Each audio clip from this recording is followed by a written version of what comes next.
تو نے گناہ اتنے زیادہ کیے ہیں کہ وہ بڑے طاقتور سانپ کی شکل اپنا چکے ہیں، اور تیری نیکیاں اتنی کم ہیں کہ یہ بوڑھا بزرگ کی طرح، اور اگر تیری نیکیاں زیادہ ہوتی تو یہ بوڑھا نہیں جوان ہو کر کے تیرے سامنے آتا، اور تیرے گناہ اگر کم ہوتے تو یہ سانپ بڑا کمزور ہوتا، پھر یہی نیکیاں تیری وہ بندہ تیرے گناہوں کو سانپ کو بھگا دیتا، مار دیتا، اور اسی سے تیری جان چھڑا سکتا تھا۔ اور پھر بچی نے ابا کو خواب میں ہی بولا، یہی آیت کریمہ پڑھ کر کے سنائی، الم یأن للذین آمنوا ان تخشع قلوبہم لذکر اللہ، ابا مسلمانوں کے لیے ابھی تک ایسا وقت نہیں آیا کہ وہ اللہ تعالیٰ کے سامنے ان کا دل خوف والا ہو جائے، ڈر جائے، جھک جائے، اللہ کا ذکر کرنے لگے۔ الم یأن للذین آمنوا، کیا ایسا وقت نہیں ہے ایمان والوں کے لیے، ان تخشع قلوبہم لذکر اللہ، کہ ان کے دل اللہ کا خوف کرنے لگے، اللہ کا ذکر کرنے لگے۔ تو جیسے اس کی آنکھ کھلی تو پھر تو سارا کا سارا اسی کا نظام تبدیل ہو گیا، توبہ کی۔ اللہ رب العالمین نے اسی ایک خواب کے ذریعے سے اس کو توبہ کی توفیق بھی بخشی، اور سارے زندگی کے گناہ بھی معاف کر دیے، اور امت کے لیے ایک بہت بڑا رہنما اور رہبر پیشوا بنا دیا۔ تو اللہ رب العالمین کا خوف رکھنا، یہ تھوڑا سا آدمی اگر اپنے دماغ سے سوچے تو ہمارے عقل کا تقاضا بھی ہے، اللہ کا خوف ہونا چاہیے۔ اور اگر محبت کی بات ہے تو اللہ تعالیٰ سے زیادہ محبوب کون ہو سکتا ہے؟ اللہ تعالیٰ سے زیادہ پیارا کون ہو سکتا ہے؟ آدمی کسی کے ساتھ محبت کرتا ہے اس کے احسانوں کی وجہ سے، یار یہ بندہ میرے پر بڑے احسان کرتا ہے۔ آپ اگر کسی کتے کو کھلاؤ پلاؤ نا، کسی جانور کو، کتے کو آپ کھلاؤ پلاؤ، پھر آپ کے ساتھ اگر کوئی بندہ لڑائی کے لیے آ جائے، کوئی دوسرا کتا آپ کو کاٹنے کے لیے آ جائے، آپ کا کتا اس کا مقابلہ کرے گا۔ دیہات میں جا کر دیکھیں آپ، جس گھر کا کتا ہوتا ہے اس کو صرف روٹی کا ٹکڑا ملتا ہے، لیکن قریب سے اگر کوئی چور گزرے گا کتا نہیں آنے دے گا، کوئی جانور آئے گا اس کو کتا نہیں آنے دے گا، دوسرا کوئی کتا آئے گا اس کو نہیں آنے دے گا۔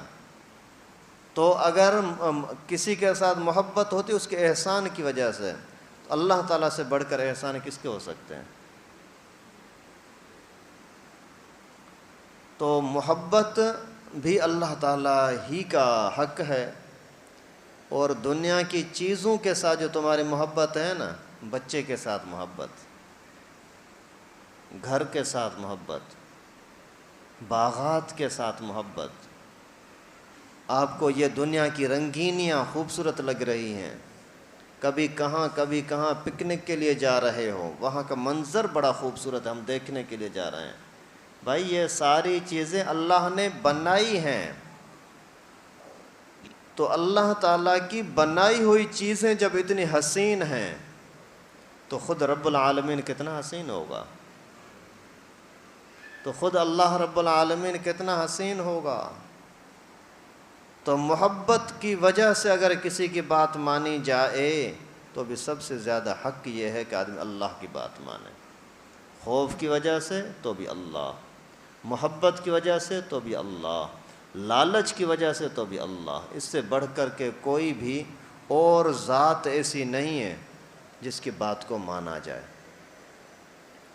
اور جن کے اندر یہ چیزیں ہوتی ہیں وہ اضافی آپ کے اوپر احسان کریں نہ کریں لیکن آپ بات مانتے ہو، سیٹھ آپ کو وہی تنخواہ دیتا ہے روکھی سوکھی، اس کے علاوہ اور کچھ بھی نہیں کرتا، لیکن اس کے باوجود آپ بات مانتے ہو۔ لیکن یہاں تو پیار اتنا ہے، اللہ تعالیٰ کی طرف سے پیار اتنا ہے کہ آپ اگر بات مانو تو پھر بڑھا کر دیتے ہیں اور نعمتوں کا اضافہ کرتے ہیں۔ لَإِن شَكَرْتُمْ لَأَزِيدَنَّكُمْ، اگر شکریہ کرو گے صرف قیمت تو نہیں دے سکتے، بدلہ تو نہیں دے سکتے، صرف اتنا بولو کہ اللہ تیری مہربانی، اللہ تعالیٰ بڑھا کر دیں گے۔ اتنا پیار کرنے والا اللہ، اسی کو اگر کوئی بندہ اس کے بات کو نظر انداز کر دے تو پھر انسان واقعی لائق ہے اس کا کہ اللہ تعالی ہم سے نعمتیں چھین لے۔ اللہ تعالی ہمارے حال پر رحم فرمائے۔ اور یہ خوف ایسی چیز ہے، اللہ کا خوف جو انسان کو انسان بناتا ہے، ورنہ اللہ کا خوف نہ ہو نا پھر انسان جانور بن جاتا ہے، درندہ بن جاتا ہے، درندوں سے زیادہ بدترین بن جاتا ہے۔ کئی ساری چیزیں ایسی ہوتی ہیں جن کے اندر اگر اللہ کا خوف ہے تو آدمی بچ سکتا ہے، اللہ کا خوف نہیں ہے تو کوئی اس کو روک نہیں سکتا۔ آپ تنہائی میں بیٹھے ہوئے ہیں، وہاں کوئی چیز آپ کے سامنے پڑی ہوئی ہے، کوئی دیکھنے والا نہیں ہے، ابھی اگر آپ اٹھاتے ہو نہ ابھی آپ کو کسی کو پتہ لگے گا نہ بعد میں کسی کو پتہ لگے گا بظاہر، اس کے باوجود آپ نہیں لیتے، یہ اللہ کے خوف کی نشانی ہے۔ حضرت تھانوی رحمہ اللہ کے پاس ایک بندہ آیا تو ویسے ہی جیسے ملاقات ہوئی، پوچھا کہاں سے آئے؟ بولا گاؤں سے۔ کون سی گاڑی میں؟ ریل گاڑی میں۔ اچھا تو ٹکٹ لیا تھا؟ جی جی استاد جی ٹکٹ لیا تھا۔ یہ ساتھ میں بچہ ہے، اس کا بھی ٹکٹ لیا تھا؟ بولا ہاں اس کا بھی ٹکٹ لیا تھا۔ اچھا اس کا کون سا ٹکٹ لیا؟ بولا استاد جی ہاف ٹکٹ لیا تھا۔ اچھا ہاف، آدھی ٹکٹ لی تھی، تو اس کی عمر کتنی ہے ابھی بچے کی؟ بولا 11 سال ہے۔ تو خود ہی کہنے لگا کہ حضرت 8-9 سال کے بچے کے لیے ٹکٹ آدھی ہوتی ہے۔ اس زمانے کی بات، اس زمانے میں وہی حساب ہوگا انڈیا کا، اور 11 سال کے بچے کی عمر یا 8-9 کے بعد فل ٹکٹ ہوتی ہے۔ تو میں نے ان کو بولا کہ 8-9 سال کا ہے، انہوں نے یہ آدھی ٹکٹ دے دی۔ تو حضرت نے اس پر اتنا غصہ کیا، فرمایا کہ ظالم، تجھے لوگوں کا خوف ہے، اللہ کا خوف نہیں ہے؟ تو لوگوں سے ڈر کر تو اس کی عمر کو چھپا لیا، 1-2 سال کم بتا دی۔ اللہ کا خوف نہیں ہے کہ قیامت کے دن تو کیا جواب دے گا؟ خود حضرت تھانوی کا اپنا واقعہ، ایک مرتبہ ایسا ہوا کہ ریل گاڑی کے اندر سفر کرنے کے لیے جا رہے تھے، تو ٹکٹ لی اور سامان کے ابھی پیسے دینے تھے جو اپنے ساتھ لے جانا تھا۔ تو جو ٹکٹ چیکر تھا اسی نے آ کر کے بولا کہ حضرت آپ تشریف لائے ہیں، آجا میں آپ کو بٹھاتا ہوں۔ تو حضرت نے فرمایا کہ ٹھیک ہے صحیح ہے۔ تو اس نے بولا کہ حضرت ٹکٹ لی ہے؟ جی ہاں ٹکٹ لی ہے۔ اور اس سامان کی تو پیسے نہیں دیے نا؟ حضرت نے فرمایا کہ نہیں اس کے بھی دے دیے۔ نہیں اس کی ضرورت نہیں ہے دینے کی، میں وہ پیسے واپس لے آتا ہوں، یہاں چیک کر میں ہی ہوں، میں چیک کروں گا۔ تو حضرت نے فرمایا نہیں یار مجھے آگے جانا ہے، حضرت تھانوی رحمہ اللہ کا واقعہ ہے، مجھے آگے جانا ہے۔ تو اس نے بولا کہ خیر ہے کوئی مسئلہ نہیں ہے، جہاں فلاں اسٹیشن تک تو میں جاؤں گا، آپ کو اگر اس سے بھی آگے جانا ہے تو آگے والے اسی کو چیکر کو میں بول دوں گا۔ تو حضرت نے فرمایا نہیں مجھے اور بھی آگے جانا ہے۔ تو وہ کہنے لگے کہ حضرت جہاں تک آخری ریل کی پٹڑی بنی ہے، لائن بنی ہے، وہاں تک وہ میرا ساتھی جائے گا، اس وجہ سے کوئی فکر کی بات نہیں ہے۔ حضرت نے فرمایا مجھے اور آگے جانا ہے۔ تو وہ حیران ہو کر کے کہنے لگا اور آگے کہاں جاؤ گے حضرت؟ تو حضرت نے فرمایا مجھے اللہ کے پاس بھی جانا ہے، قبر میں بھی جانا ہے، قیامت میں بھی حساب کتاب کے لیے پیش ہونا ہے۔ یہ ریل گاڑی کوئی آپ کی ملکیت تو نہیں ہے، میں آپ کی دوستی کی وجہ سے، آپ کی پیری مریدی کی وجہ سے میں کسی کی چوری کیوں کروں، میں کسی کا حق کیوں دباؤں؟ تو اللہ کا خوف ہوگا تو آدمی اس طرح کی چیزیں کر سکتا ہے۔ ابھی اگر یہی خوف ہمارے اندر آ جائے نا تو پوری زندگی سکون کی مل جائے گی۔ بھائی بہن پر ظلم نہیں کرے گا، بہن بھائی پر ظلم نہیں کرے گی، بھائی بھائی پر ظلم نہیں کرے گا، گھر کے معاملات کے اندر ٹھیک ٹھاک سیدھا نظام چلے گا۔ اولاد اور ماں باپ اولاد، اگر اولاد کو یہ احساس ہو جائے کہ ابو کا کہ بے ادبی کروں گا تو قیامت کے دن حساب کتاب دینا ہوگا، کوئی بچا کرے گا؟ اگر باپ کو یہ احساس ہو جائے کہ میں نے اگر بیٹے کو قرآن پاک سے دور رکھا اور اس کو دینی تعلیم نہ دی تو اللہ مجھ سے پوچھے گا تو کوئی ایک بھی باپ ہو سکتا ہے جو بچے کو قرآن کو چھوڑ کر کے کہیں اور لگائے؟ اگر سیٹھ اور مزدور کو یہ اللہ کا خوف آ جائے کہ یہ مجھے سیٹھ دیکھے نہ دیکھے اللہ تو دیکھ رہا ہے، تو کوئی مزدور چوری کرے گا؟ اگر سیٹھ کو یہ یقین ہو جائے، اللہ کا خوف ہو جائے کہ مجھے اللہ کے سامنے پیش ہونا ہے، تو پھر مزدور کی مجبوری سے فائدہ لے کر کے اس کی تنخواہ میں کمی کرے گا؟ تو اصل بنیادی چیز یہ ہے کہ اللہ کا خوف ہو، اور اللہ کا خوف آتا ہے اپنی سوچ بچار سے، ماحول سے۔ نیک لوگوں کی مجلس میں آؤ گے، ماحول میں آؤ گے تو پھر یہ خوف پیدا ہوگا، نہیں تو پھر جانوروں والی زندگی ہے۔ آپ خود دیکھ رہے ہیں بہت سارے لوگ ہیں، اذان کا احساس نہیں، مسجد کا احساس نہیں، جمعے کا احساس نہیں، حلال حرام کا احساس نہیں۔ یہ درندہ اسرائیل ملعون، اللہ کے اس پر کروڑیں لعنتیں ہوں، اللہ تعالیٰ اس کو دنیا اور آخرت میں ذلیل و رسوا کرے۔ ان ظالموں کی چیزیں ابھی تک ظالم بائیکاٹ کرنے کے لیے تیار نہیں ہیں۔ شرم نہیں آتی اسی مسلمان کو؟ حد ہوتی ہے۔ یہ سارا پیسہ جو ان کی بنی ہوئی چیزیں، یہ تو ایک تو غیر قانونی ہے، پاکستان میں آنا ہی منع ہے، لیکن اگر آ گئی تو آپ اس کا بائیکاٹ نہیں کر سکتے۔ ایریل صرف ہے، یہ مکڈونلڈز ہے، یا اس طرح سے بسکٹ ایلیو بسکٹ ہیں، یا لیز وغیرہ پتہ نہیں کیا چپس ہیں، کئی ساری چیزیں ہیں ان ظالموں کے بک رہی ہیں، اس کی جگہ پر اور مسلمانوں کی چیزیں ہیں، پیپسی ہے، کوک ہے، یہ ساری انہی کی بنی ہوئی ہیں، اور ان سے پیسے، ان کا نفع سارا مسلمانوں کے خلاف استعمال ہو رہا ہے، اور مسلمانوں کو احساس ہی نہیں۔ اللہ کے واسطے ان چیزوں کا خیال کرو، قیامت کے دن حساب کتاب ہوگا۔ جیسے ایک بندہ اگر کسی پر گولی چلا رہا ہے تو گولی چلانے والا مجرم، تو جو اسی کو گولی کا میگزین بھر کر کے دے رہا ہے بھائی یہ لو، تو وہ بھی تو مجرم ہے۔ اگر وہ بمباری کر رہے ہیں وہ مجرم ہیں، تو آپ بمباری کے لیے پیسے دے رہے ہو، آپ بھی تو مجرم ہو۔ اس وجہ سے جن چیزوں کا اعلان کیا ہے علماء نے، ساری چیزوں کی تفصیل آ گئی ہے، ان کو خریدنے سے بچیں، اور باقاعدہ سختی کے ساتھ ایمانی غیرت کا تقاضا ہے، ان سے اپنے آپ کو بچائیں، دوسروں کو منع کریں۔ اگر کسی دکان وغیرہ پہ ہوں ان کو بھی سمجھائیں بھائی ایسا نہیں کرو۔ اللہ تعالیٰ سے دعا ہے کہ اللہ پاک ہم سب کو خوف نصیب فرمائے، اللہ تعالیٰ کو ہمیں انسانوں کی طرح سوچ سمجھ کر کے زندگی گزارنے کی توفیق نصیب فرمائے۔ وآخر دعوانا ان الحمد للہ رب العالمین۔